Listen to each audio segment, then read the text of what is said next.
Buenas tardes, hermanos. Damos gracias a Dios por poder comenzar un nuevo culto de oración en el día de hoy.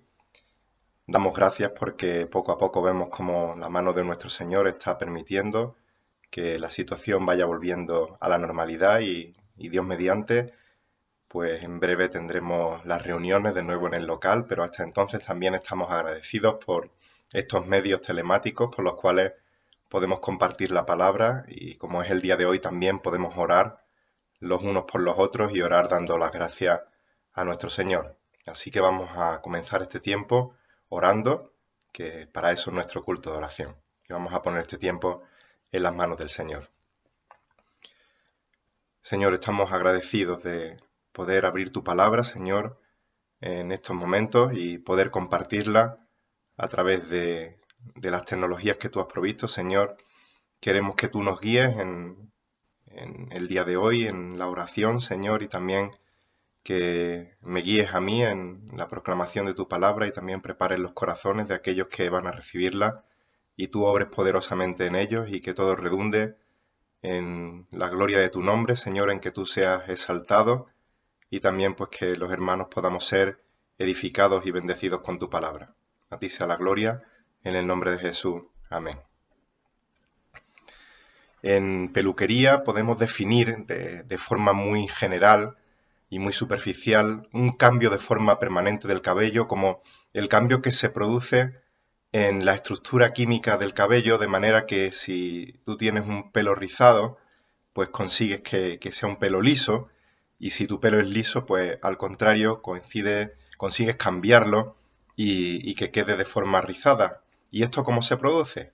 Pues sin entrar en mucha profundidad, el cabello tiene una serie de puentes o de enlaces químicos llamados disulfuros y lo que se hace es que por una serie de procesos estos enlaces se rompen, se parten, se cambian a la forma deseada y se vuelven a unir para conseguir esa forma deseada. El resultado final es un cambio de forma del cabello, pero a pesar de que este proceso se llama cambio de forma permanente, con el tiempo, con el paso del tiempo, el cabello vuelve a su estado natural o incluso si vuelves a realizar este proceso, pero a la inversa, puede ser reversible, puede volver el cabello a su forma original. Y en la salvación del creyente también hay un cambio de forma permanente, no del cabello, sino en el corazón del creyente, pero este proceso es muy distinto al de la peluquería. Dios no rompe la estructura espiritual, por decirlo de alguna manera, del corazón del creyente y la recompone para obtener la forma deseada. Dios no mejora nuestro corazón y lo actualiza a una versión 2.0, sino que lo que Dios hace es quitar nuestro corazón de piedra y darnos un corazón nuevo de carne. Dios nos da una vida espiritual cambiada no de forma, sino cambiada radicalmente, porque estábamos muertos espiritualmente y ahora Dios nos da vida espiritual. Pasamos de estar muertos espiritualmente a estar vivos espiritual. Y por el contrario a este cambio en el pelo, el cambio que Dios produce en el corazón es permanente y es irreversible. Por lo que veremos en el texto de hoy que Dios permanece en el creyente y nosotros permanecemos en él porque su amor es permanente. Así que en esta tarde vamos a ver Primera de Juan, capítulo 4, versículos 11 al 16, y mientras lo vais buscando, pues no solo vamos a leer a partir de ahí, sino que vamos a ir desde el versículo 7 para ponernos en contexto de todo lo que vamos a ver. Así que vamos a leer Primera de Juan, capítulo 4, y aunque veremos del 11 al 16, vamos a leer del 7 al 16. Primera de Juan, capítulo 4, versículos 7 al 16, y dice así la palabra del Señor. Leo la versión de las Américas. Amados, amémonos unos a otros, porque el amor es de Dios, y todo el que ama es nacido de Dios y conoce a Dios. El que no ama no conoce a Dios porque Dios es amor. En esto se manifestó el amor de Dios en nosotros, en que Dios ha enviado a su Hijo unigénito al mundo para que vivamos por medio de él. En esto consiste el amor, no en que nosotros hayamos amado a Dios, sino en que Él nos amó a nosotros y envió a su Hijo como propiciación por nuestros pecados. Versículo 11. Amados, si Dios así nos amó, también nosotros debemos amarnos unos a otros. A Dios nadie le ha visto jamás. Si nos amamos unos a otros, permanecemos, Dios permanece en nosotros y su amor se perfecciona en nosotros. En esto sabemos que permanecemos en Él y Él en nosotros, en que nos ha dado su Espíritu. Y nosotros hemos visto y damos testimonio de que el Padre envió al Hijo para ser el Salvador del mundo. Todo aquel que confiesa que Jesús es el Hijo de Dios, Dios permanece en Él y Él en Dios. Y nosotros hemos llegado a conocer y hemos creído el amor de Dios que tiene para con nosotros. Dios es amor y el que permanece en amor permanece en Dios y Dios permanece en él. En los versículos 7 al 10 el apóstol Juan nos ha explicado cuál es la procedencia del amor de Dios. Dios es la fuente de ese amor. Ese amor procede de Dios porque Dios es amor. Los creyentes hemos experimentado ese amor y esto nos tiene que llevar a poner ese amor en práctica. Y la práctica de ese amor en acción, es una de las señales visibles de que somos auténticos creyentes. Como ya hemos dicho en otras ocasiones, Juan utiliza una enseñanza circular en la que va repitiendo una y otra vez las mismas cosas y cada vez que vuelve a una enseñanza, cada vez que repite algo, le añade algo nuevo, profundiza algo más en esa enseñanza. En el capítulo 3, versículo 16 de esta carta, Juan dice: en esto conocemos el amor, en que Él puso su vida por nosotros. También nosotros debemos poner nuestra vida por los hermanos. El Señor Jesucristo nos dio el ejemplo perfecto de amor sacrificial y desinteresado, y nosotros los creyentes hemos de seguir su ejemplo y amar a otros con el amor con el que Cristo nos amó. Y ahora nuevamente nos vuelve a decir lo mismo, pero profundiza más en el tema. Dice el versículo 11: amados, si Dios nos amó, también nosotros debemos amarnos los unos a los otros. Juan nos está diciendo: mira, hermano, sería conveniente, sería bueno, sería deseable que ya que Dios os ha amado, pues ahora vosotros hagáis lo mismo. No. Juan dice: debemos amarnos. No es una recomendación, sino que es un mandamiento de parte de Dios. Juan está diciendo: si realmente eres salvo, si realmente has experimentado en tu vida el amor de Dios, el fruto que tiene que producirse en ti de manera natural como consecuencia de ese amor es que tú ames a los hermanos de la manera en que Dios te ha amado a ti. Y es una pena que muchos creyentes van a las iglesias, van a las reuniones para ver qué reciben de Dios. Van buscando la emoción de sentirse bendecidos al salir del local de culto. Pero lo que tenemos que hacer es apartar los ojos de nuestros ombligos, dejar de ser el centro de nuestra atención y enfocarnos en Dios y en lo que Él ya ha hecho por nosotros y actuar en consecuencia de lo que Él ya ha hecho, actuar en consecuencia de la obra de Dios en nuestras vidas. Cuando Dios y su palabra son el centro de nuestros cultos, cuando Dios y su palabra son el centro de nuestra vida, eso nos hará pasar a la acción y poner en práctica la obediencia a su palabra y amar de forma práctica con el amor con el que hemos sido amados. Ahora bien, llegamos al versículo 12 y parece que hay una declaración que está ahí metida con calzador. Parece que hay algo extraño. Porque de repente Juan está hablando del amor de Dios y ahora dice: a Dios nadie le ha visto jamás. Y luego sigue hablando del amor de Dios. Parece que hay un cambio brusco de tema y luego vuelve a retomar de forma brusca otra vez ese tema. Pero de ninguna manera Juan está cambiando de tema. Dice: a Dios nadie le ha visto jamás. Dios es amor, pero no podemos ver a Dios porque es invisible. El Espíritu Santo es amor, pero como espíritu que es también es invisible, no le podemos ver.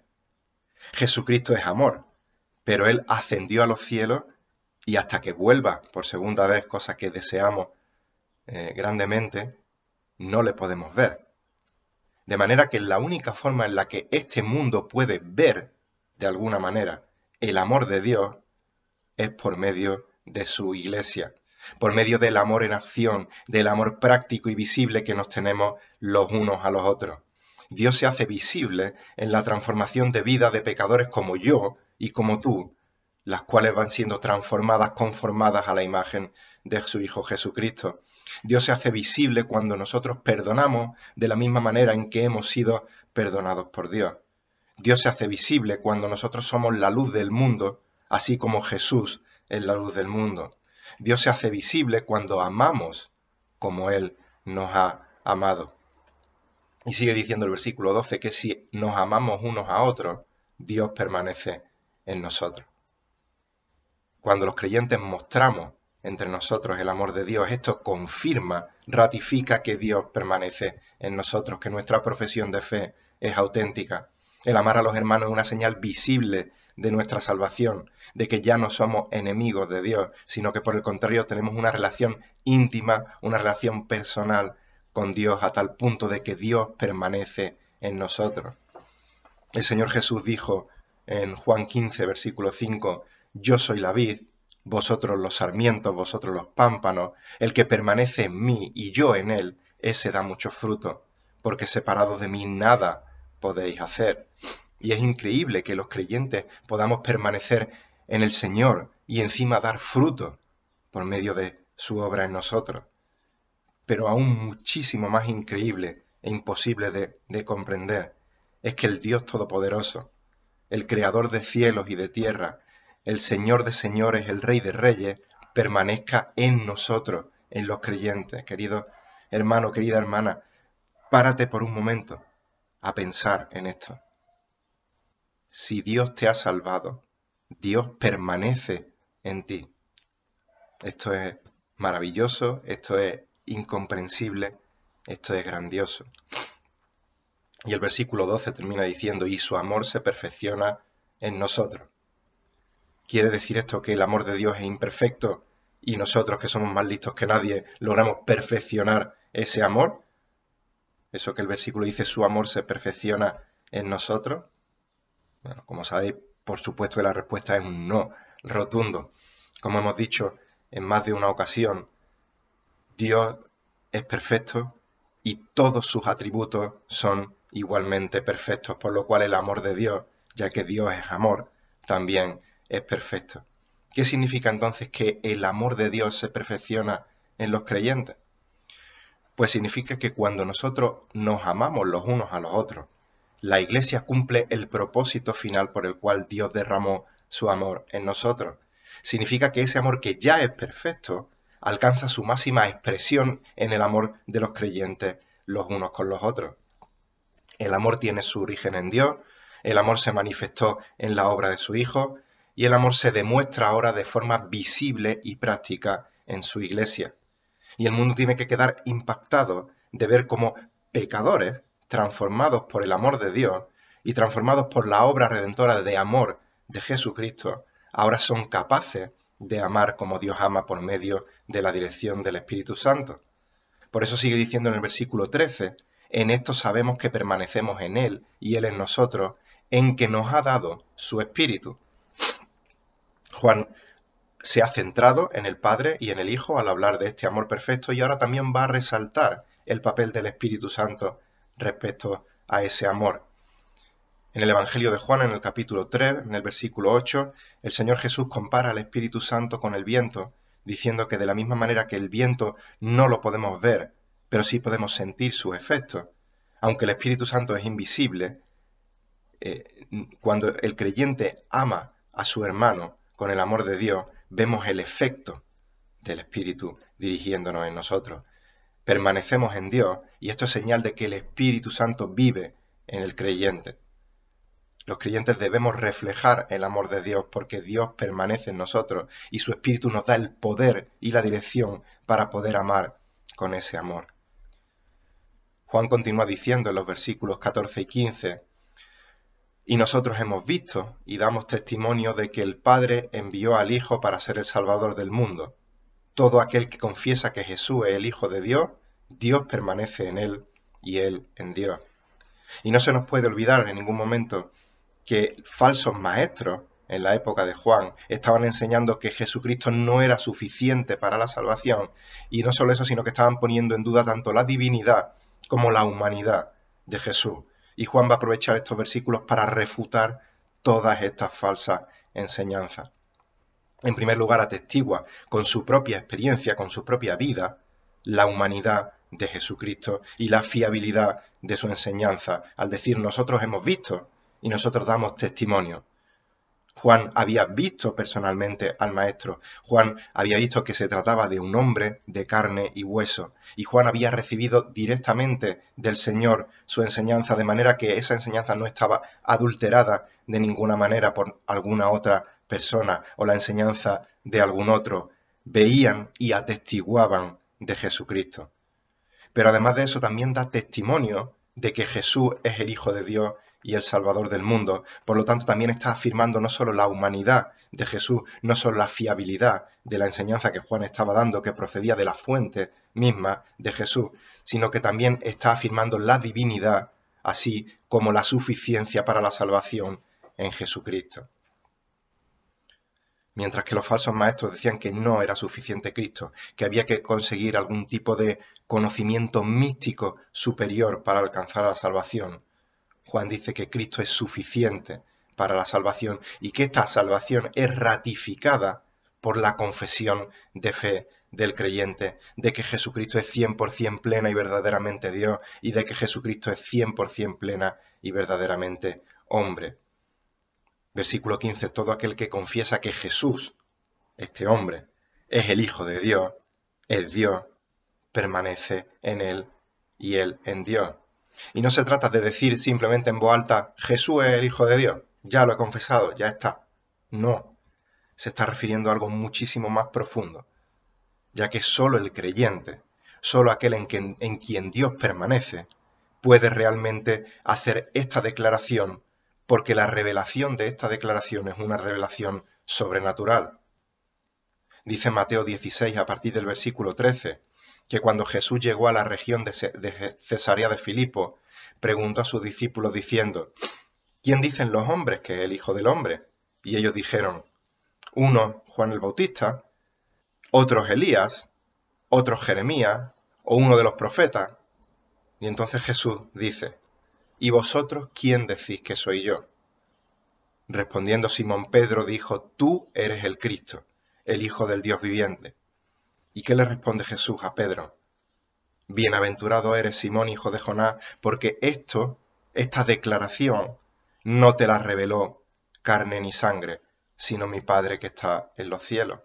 Jesús le estaba diciendo a Pedro que ninguna enseñanza humana le podía haber enseñado esa declaración, sino que únicamente Dios le podía haber revelado esta verdad, de que Jesucristo es el Hijo de Dios. Y de la misma manera la profesión del creyente no puede ser aprendida o enseñada de manera humana, sino que es Dios el que de forma sobrenatural, a través del Evangelio, por medio de su palabra, nos da la vida espiritual y la capacidad por medio del Espíritu Santo de testificar que Jesucristo es el Hijo de Dios. Y es por medio del Espíritu Santo que el creyente, versículo 16, ha llegado a conocer y ha creído el amor que Dios tiene para con nosotros. Los creyentes hemos llegado a conocer el amor de Dios para con nosotros. Lo hemos vivido experimentalmente, porque alguien nos predicó el Evangelio o porque nosotros leímos el Evangelio y Dios nos dio vida por medio del Evangelio. Hemos llegado a conocer el Evangelio, pero no nos hemos quedado en un conocimiento intelectual, porque los fariseos también conocían la palabra de Dios. Los demonios, Satanás, conoce la palabra de Dios. Pero además de ese conocimiento, nosotros hemos llegado a conocer y hemos creído el mensaje del Evangelio. Hemos creído en el amor de Dios. Y como ilustra de manera magistral, como siempre hace el pastor David Barceló, él dice, cito, nosotros no solo somos astrónomos del amor de Dios, el astrónomo contempla las estrellas desde lejos, sino que somos astronautas del amor de Dios. Hemos andado en ese amor, lo hemos palpado, lo hemos experimentado. Hasta aquí la cita. Los creyentes entendemos ese amor, creemos ese amor, experimentamos ese amor y nos esforzamos por obedecer el mandamiento de amarnos unos a otros. Y es por eso que podemos descansar confiadamente en la seguridad de que, como sigue diciendo el versículo 16, permanecemos en amor. Permanecemos en Dios y Dios permanece en nosotros. Dios permanece en nosotros y nosotros permanecemos en Dios. Es increíble poder declarar esta verdad. Como digo, mi mente no abarca alcanzar esta verdad y comprenderla como el Dios del universo puede permanecer en mí. Pero la puedo declarar con fe y puedo descansar en ella y me trae absoluta convicción de mi salvación. Pero también esta declaración conlleva una exhortación. Como dijo el tío Ben a Peter Parker, y estoy haciendo una referencia a Spider-Man por si alguno se ha perdido, un gran poder conlleva una gran responsabilidad. Y nosotros tenemos nada más y nada menos que al Dios del universo permaneciendo en nosotros. Qué responsabilidad obedecerle. Qué responsabilidad testificar de su amor y hacerle visible, amando de manera práctica con ese amor que Él nos ha dado. El amor con el que amamos es una evidencia de nuestra salvación, es una evidencia de que el Evangelio nos ha transformado y nos ha dado una vida nueva. Es una evidencia de que hemos experimentado personalmente en nuestras vidas el amor de Dios. Y es por eso que podemos amar con ese amor con el que Dios nos amó a la esposa de Cristo, a su iglesia. Sabemos que el amor de Dios es perfecto porque Dios es perfecto. Sabemos que nosotros somos pecadores imperfectos, de manera que no podemos cumplir ese mandato al 100% de perfección. Pero la palabra nos dice que de la misma manera que hemos conocido ese amor, hemos de amar. Nos ha dicho el versículo 7 de esta primera carta de Juan del capítulo 4. Amados, amémonos unos a otros porque el amor es de Dios y todo el que ama es nacido de Dios y conoce a Dios. Versículo 11, debemos amarnos unos a otros. Versículo 12, si nos amamos unos a otros, Dios permanece en nosotros y su amor se perfecciona en nosotros. Versículo 16, Dios es amor y el que permanece en amor permanece en Dios y Dios permanece en él. Tú y yo éramos enemigos de Dios y el pago por nuestro pecado requería un altísimo precio, el cual nosotros no podíamos pagar. La sangre de nuestro Señor Jesucristo derramada en la cruz del Calvario.